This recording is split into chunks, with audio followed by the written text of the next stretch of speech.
쿠마 아도나이 베야푸츠 오예베카 베야누스 메사네카 미파네카.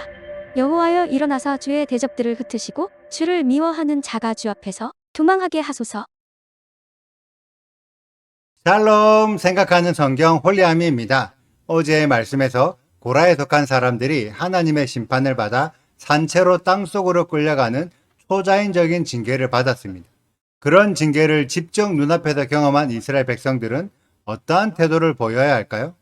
모세가 그동안 했던 모든 말들은 진실에 가깝고 고라가 했던 모든 말들이 과연 진실이 맞는지를 다시 한번 따져봐야 하지 않을까요? 그래서 자연스럽게 고라보다 모세를 더 신뢰하는 태도를 보여야 할 것입니다. 그런데 실제로 이스라엘 백성들은 어떠한 태도를 보였을까요? 오늘의 말씀을 통해 함께 알아보도록 하겠습니다. 35절을 보면 고라만 하나님의 징계를 받은 것이 아니라 고라의 가르침을 따르던 250명의 이스라엘 지휘관들도 함께 징계를 받았다는 것을 알 수 있습니다. 다만 고라에 속한 사람들은 땅속으로 끌려가는 징계를 받았고 250명의 지휘관들은 불에 태워지는 징계를 받았습니다. 그래서 250명의 지휘관들이 들고 있던 250개의 향로들은 땅속에 묻히지 않았고 불에 태워진 채로 남아 있었습니다. 그래서 하나님은 그 향로들을 모아 성막들에 있는 번제단을 감싸는 철판을 만들라고 지시하셨습니다. 왜 이런 명령을 내리셨을까요? 성막의 뜰은 이스라엘의 모든 백성들이 출입 가능한 장소입니다.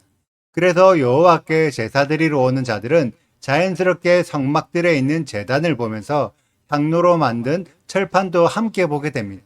그러면서 철판을 보고 매번 고라의 징계를 상기하여 더 이상 이스라엘 백성들이 고라의 가르침을 따르지 말라는 하나님의 경고이며 이스라엘 백성들을 옳은 가르침으로 각성시키는 도구로 사용됩니다. 이러한 내용이 40절에 기록되어 있죠. 그렇다면 제대로 된 이스라엘 백성들은 하나님의 의도를 깨닫고 더 이상 고라의 가르침을 따르지 않아서 고라의 제약에서 구별되어야 했습니다. 그런데 41절을 보면 하나님의 징계를 피했던 고라 편에 섰던 사람들이 어제 고라의 징계를 직접 경험했으면서도 또다시 모세와 아론을 원망하여 고라와 250명의 지휘관들이 죄가 없었는데 모세 때문에 억울하게 죽은 것처럼 따져들고 있습니다. 그러자 여호와의 영광이 다시 나타나서 그들을 판결하시는 내용이 나옵니다. 어제의 말씀에서 모세와 아론이 고라의 죄를 판단했었나요? 모세와 아론은 하나님께 판결을 요구한 것이지 자신들이 직접 판단했던 것이 아니었습니다. 그런데 이스라엘 백성들은 마치 모세와 아론이 자체적으로 판단해서 징계를 내린 것처럼 또다시 모세를 대적합니다. 이것은 이스라엘 백성들에게 고라의 가르침이 남아있어서 고라가 징계받고 없음에도 이스라엘 백성들이 고라가 있었을 때처럼 행동한 것입니다. 우리는 이러한 현상을 영적인 소울타임 혹은 영이 흘러내려간다고 표현합니다. 그래서 고라의 영을 이어받은 이스라엘 백성들도 하나님의 징계를 받아 전염병으로 14,700명이 죽게 되었습니다. 이 숫자는 어제 고라와 함께 죽은 사람들의 숫자보다 훨씬 많은 숫자로 고라의 잘못된 가르침, 고라의 악한 영 때문에 수많은 사람들이 영향을 받아 함께 죽게 되었음을 의미합니다.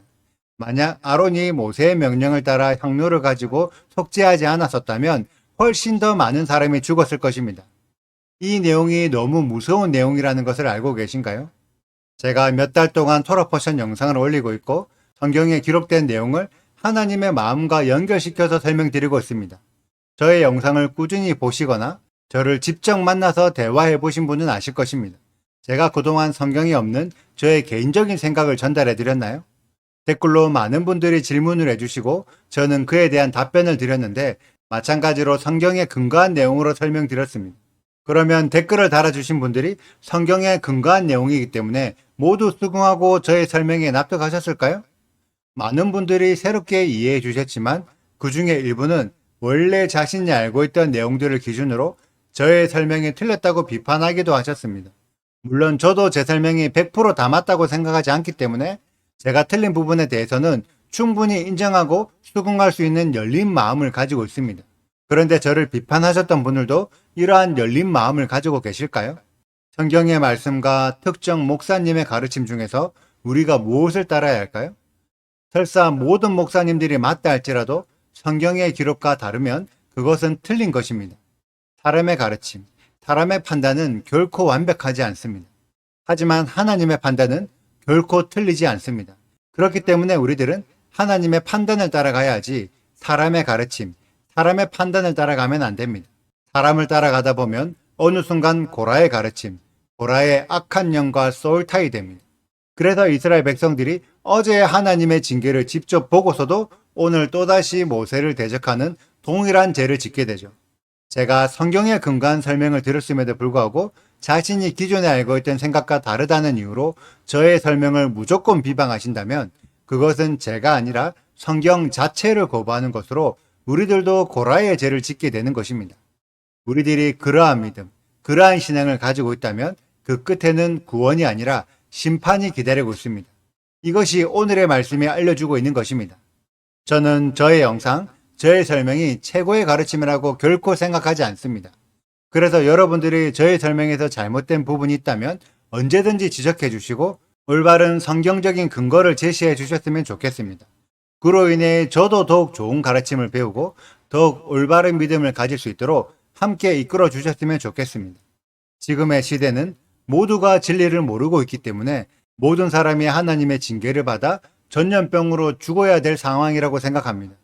그러한 상황에서 모세와 아론처럼 우리의 죄를 속죄함으로 전염병을 막아서는 홀리함의 가족들이 되시기를 축복합니다. 다른 사람들을 올바른 길로 인도하는 강력한 사명자들로 세워지는 우리들이 되기를 간절히 소망합니다. 오늘의 영상은 여기까지입니다. 오늘의 말씀을 읽으시고 질문이 있으시다면 언제든지 댓글로 남겨주세요. 오늘도 감사합니다. 샬롬! 여호와께서 모세에게 말씀하여 이르시되 너희는 이 회중에게서 떠나라. 내가 순식간에 그들을 멸하려 하노라 하심에 그 두 사람이 엎드리니라. 이에 모세가 아론에게 이르되 너는 향로를 가져다가 제단에 불을 그것에 담고 그 위에 향을 피워 가지고 급히 회중에게로 가서 그들을 위하여 속죄하라. 여호와께서 진노하셨으므로 연병이 시작되었음이니라. 아론이 모세의 명령을 따라 향로를 가지고 회중에게로 달려간즉 백성 중에 연병이 시작되었는지라. 이에 백성을 위하여 속죄하고 죽은 자와 산 자 사이에 섰을 때에 연병이 그치니라. 고라의 일로 죽은 자 외에 연병에 죽은 자가 14,700명이었더라. 연병이 그침에 아론이 회막 문 모세에게로 돌아오니라.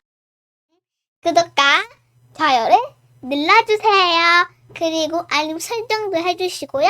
그리고 하트도 꼭 눌러주세요.